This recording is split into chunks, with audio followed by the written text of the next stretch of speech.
Banyak peserta yang menyepelekan psikotes CPNS sehingga gagal di tahap awal. Padahal, tes psikotes memiliki peran penting dalam proses rekrutmen, berfungsi untuk memprediksi performa kerja seseorang berdasarkan kepribadiannya. Mengingat tidak adanya tes CPNS 2020 karena COVID-19, jumlah peserta tes CPNS 2021 diprediksi akan melonjak drastis. Nah, untuk kamu yang lagi persiapan tes CPNS, kami akan kasih tahu kamu beberapa hal penting tentang psikotes yang bisa kamu terapkan. Now, check it out. Kita akan kupas tuntas.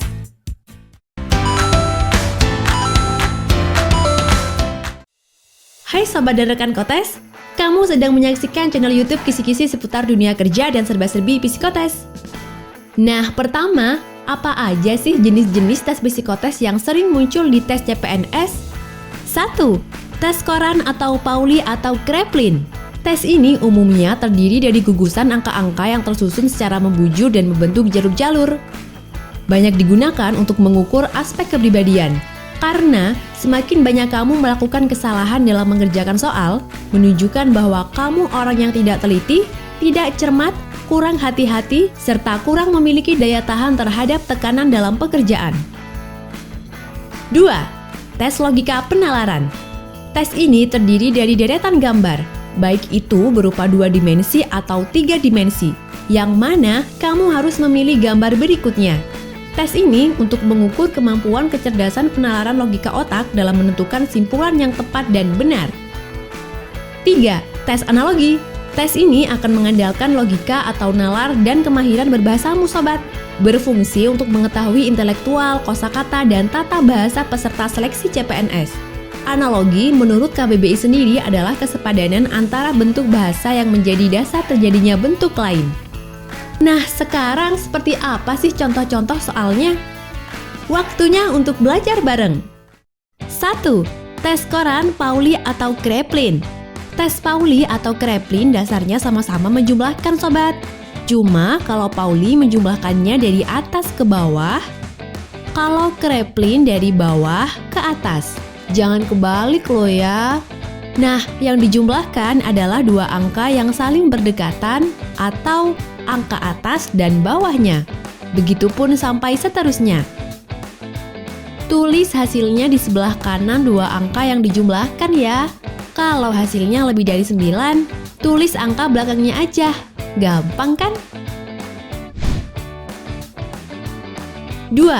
Tes logika penalaran. Tipsnya adalah perhatikan perpaduan antar kelompok gambar. Lalu, ambil kesimpulan logis yang sesuai dengan perpaduan gambar-gambar tersebut. Misalnya pada soal berikut ini.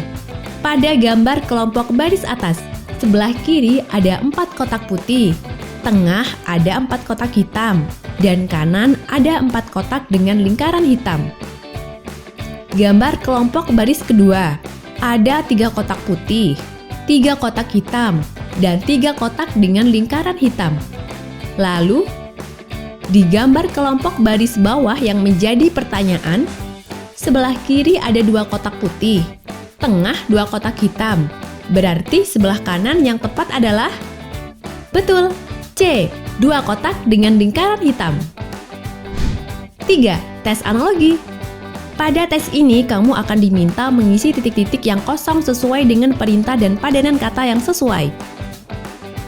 Biasanya, padanan kata ini harus disesuaikan dengan hubungan sebab akibat yang paling tepat. Misalnya pada tes analogi 2 kata berikut ini. Untuk dapat menjawab titik-titik yang kosong, kita harus membuat susunan kalimat yang tepat dulu dari kata-kata yang sudah tersedia. Contohnya, sekolah akan membuat kita menjadi pintar. Kita telah menemukan kata penghubungnya. Berikutnya, kita gunakan kata penghubung tersebut pada masing-masing pilihan jawaban yang paling sesuai. Sehingga yang tepat adalah C. Makan akan membuat kita menjadi kenyang. Kamu udah tahu beberapa jenis psikotes yang sering muncul. Udah juga belajar soal-soalnya. Ada nggak sih tips lain untuk lolos tes psikotes lagi? Ada dong. Konsentrasi, ketelitian, dan ketenangan diri.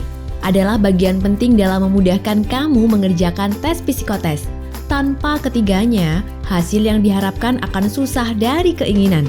Konsentrasi saat membaca soal, ketelitian pada saat mengerjakan, dan ketenangan pikiran adalah nomor 1. Jangan lupa, meskipun harus ekstra belajar karena sainganmu banyak, kondisi psikis kamu harus tetap dijaga ya sobat. Upayakan tenang agar bisa tetap stabil dalam menghadapi seleksi ini. Dengan kondisi mental yang stabil, kamu akan lebih mudah mencerna materi dan mengerjakan soal saat hari H berlangsung. Tips berikutnya nggak ada lagi nih sobat, kecuali latihan, dan latihan. Nah, biar kamu makin pede, gimana kalau kita belajar bareng lagi aja? Kamu bisa temukan soal-soal gratis tes psikotes CPNS lainnya yang lebih banyak di website kami. Nah Sobat Kotes, itu tadi adalah pembahasan seputar tes psikotes CPNS 2021. Terima kasih telah menyimak video kali ini. Kamu bisa tulis di kolom komentar mengenai topik selanjutnya yang ingin kamu bahas ya. Juga bagikan video ini ke teman-teman kamu biar sama-sama belajar. Jangan lupa, kunjungi media sosial Ikut Psikotes lainnya untuk dapat mengetahui kisi-kisi seputar dunia kerja, menghadapi HRD, obrolan psikologi sampai dengan kunci sukses lulus psikotes. Oke sobat, sampai jumpa. Ikut Psikotes, melayani dengan inovasi.